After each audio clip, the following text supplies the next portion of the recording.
Dan Kak Edo doakan semoga kita semua selalu sehat dan bahagia. Pada hari ini kita sudah masuk pada pembelajaran ketiga di tema 1 subtema yang ketiga. Mari awali kegiatan hari ini dengan bacaan basmalah. Bismillahirrahmanirrahim. Semoga Allah memberikan jalan kemudahan untuk kita semua dalam meraih cita-cita. Amin. Sebelum kita masuk ke materi pembelajaran, yuk kita simak tujuan pembelajaran yang akan kita capai hari ini. Masih semangat ya? Ayo, saatnya lebih konsentrasi lagi. Kondisi geografis Indonesia sebagai negara maritim dan kepulauan menyimpan potensi yang besar dalam berbagai bidang, seperti di bidang ekonomi, sosial, budaya, dan transportasi. Potensi-potensi tersebut dapat menjadi modal yang penting dalam mewujudkan pembangunan nasional guna mencapai kesejahteraan masyarakatnya. Kondisi geografis sebagai negara maritim dan kepulauan membawa banyak keuntungan bagi bangsa Indonesia. Bahkan, wilayah laut Indonesia yang sangat luas telah diakui secara internasional sebagai negara maritim. Nah, hal ini berarti bahwa bangsa Indonesia diberi kewenangan untuk memanfaatkan potensi sumber daya lautnya. Tentu saja, kelompok masyarakat yang bisa merasakan langsung potensi kekayaan sumber daya kelautan ini adalah masyarakat yang berada di pesisir.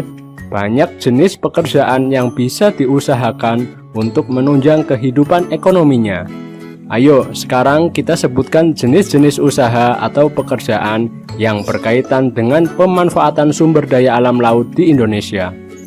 Jenis pekerjaan yang berkaitan dengan pemanfaatan sumber daya laut antara lain sebagai berikut: nelayan, pertambangan minyak lepas pantai, berbagai sektor usaha wisata seperti pegawai hotel, warung makan, toko cenderamata, penyewaan perahu, dan lain-lain. Pelayaran, ada juga para petambak ikan dan udang, dan juga berbagai sektor usaha di pelabuhan. Ada juga petani garam dan petani rumput laut, penyelam tradisional, pengrajin kayu yang memanfaatkan pohon di hutan bakau. Ada juga petani budidaya kerang mutiara laut, pemandu wisata, kemudian ada juga para pengusaha pembuat kapal dan jaring, dan para pengrajin kerang. Tentu juga ada jasa penyeberangan laut. Nah, dari yang sudah Edo sampaikan, apakah masih ada lagi? Jika masih punya jawaban lainnya, kalian bisa tambahkan sendiri ya di buku catatan kalian.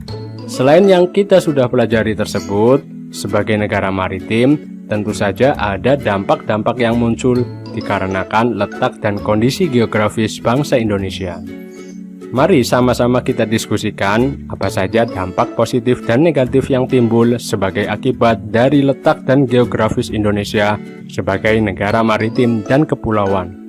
Dampak positif yang timbul antara lain: yang pertama, memiliki keberagaman potensi alam dan hasilnya, memiliki keberagaman dan kekayaan budaya, memiliki keberagaman sumber daya manusia.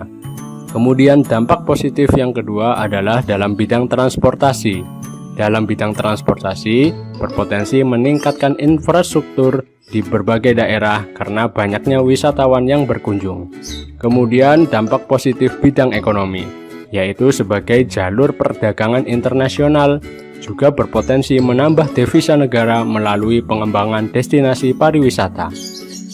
Selanjutnya, dampak negatif yang timbul akibat dari letak dan kondisi geografis Indonesia sebagai negara maritim dan kepulauan antara lain: yang pertama, tidak meratanya potensi alam dan sumber daya manusia, tidak meratanya pembangunan dan pemerataan hasil-hasilnya, dan juga rentan terhadap terjadinya konflik kedaerahan. Kemudian dampak negatif berikutnya adalah sering terjadi bencana alam. Indonesia berada pada jalur patahan lempeng kerak dunia. Pergerakannya dari lempeng tersebut dapat berakibat pada terjadinya bencana gempa bumi. Selain itu, munculnya banyak gunung berapi juga bisa menjadi potensi bencana alam. Nah, sekarang pasti kalian sudah memahami materinya kan? Tugas kita sekarang adalah mari bersama-sama menjaga kedaulatan bangsa ini, jaga kelestarian alam,